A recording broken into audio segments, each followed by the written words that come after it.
Aloha, Jonathan. Here we go with your swing assessment video. We're going to start with some 7-iron swings here.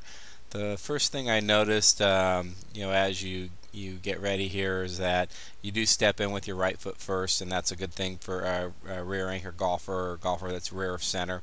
The next thing we notice is as you go to the top of the backswing, it's mainly an arm and hand action. We have very little turn as you go to the top of the backswing, and we'd like to get a little more depth in that because you are side on, somewhere in the side on range. During the downswing, you do a good job of marrying the right arm to the right side of the body. This is a side on action, and that's a good move. From here on out, we're going to notice it's a little bit more of an arm swing delivery. You notice that you're still bent on your front leg instead of posting up on it as you swing through the ball, and we need to get a little more verticals up through the finish. You can see here that the shaft is exiting very vertically, and that's because of the body staying down instead of the body extending up vertically and the club going around with the body. Okay, from the down the line view, we can notice that as you go to the top of the backswing, it looks like your hips are trying to hang left as your weight's trying to get a little bit to the right. This is more of a front anchor action. You can see counter swivel in rear anchor golfers, but we need to get you more into your right side into the backswing. I believe that's actually due to the fact that you had a lot of instruction when you were younger about staying on your left side.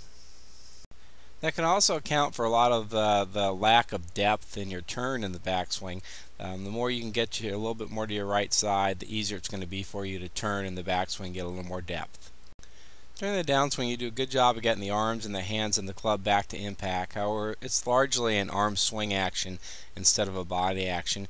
Your head is hanging back now more towards your right foot, and that's more of a rear anchor action, which is really good. The next thing I notice is you do a good job of getting up to the finish. However, this happens late, so we have late extension up to the finish, and because of that, we see a lot of shrugging in your shoulders. If you were to get up to the finish sooner, your shoulders could stay more relaxed on your way to the finish.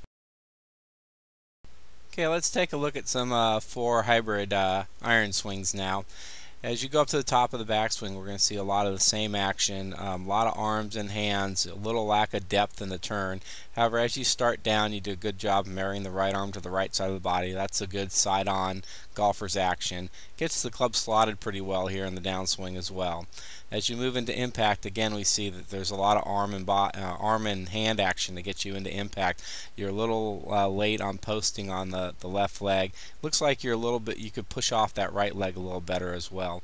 You tend to hang down and stay in posture too late in the swing.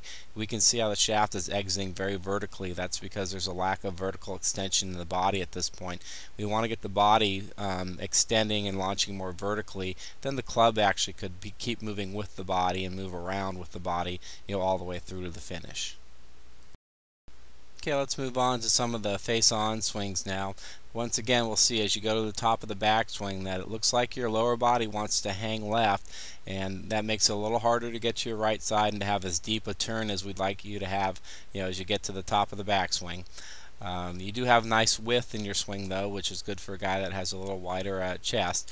As you make your downswing, we're going to see once again that there's a lot of arm and hand action down through the ball to the finish. You stay down in posture, and although you do get up to a nice tall finish, it happens very late in the swing.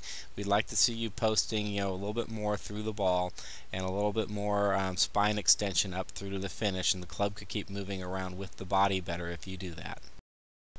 As we look at your driver swings, we're going to see a lot of the same tendencies, a lot of arm and hand action up to the top of the backswing and moving down into impact. You do actually turn a little bit better here, but still you stay down in posture, and that makes you want to exit a lot more vertical with the club shaft. In the face-on view, the hips still hang a little bit left, even though you get into your right side a little better.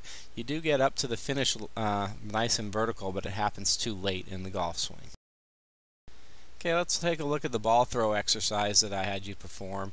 The first thing I notice is that you actually make a much better turn in the backswing as you perform the ball throw instead of it being an arm and hand action. It looks like you're really loading well into your right leg as you do that, which is good for a rear anchor golfer as well. As you go ahead and throw the ball, it looks like you actually get up on your left leg a little sooner than you did in your golf swing. From the face-on view, we once again see that you actually do a better job of turning and loading into your right leg than you actually do in your golf swing, and that's something that we need to do better to make sure that you have a better rear anchor action in your golf swing. Once again, as you go ahead and throw the ball, you get up a little bit sooner than you do in your golf swing as well. Okay, you also sent me a point swing drill here, so we're going to take a look at that. The first thing I notice as you perform this drill is you do a much better job of keeping the arms, hands, and body working together as a unit during the backswing instead of just swinging up with your arms and hands in the backswing. So there's a lot more turn incorporated in this. During the downswing, we also notice the same thing, that the arms, hands, and the club are working more together through the ball, as a unit with more rotation. We still see a late post here. You stay down in posture too long. We like you to get up a lot better. But the fact that things are moving together, we notice the ball flight is actually much more down the line than normal.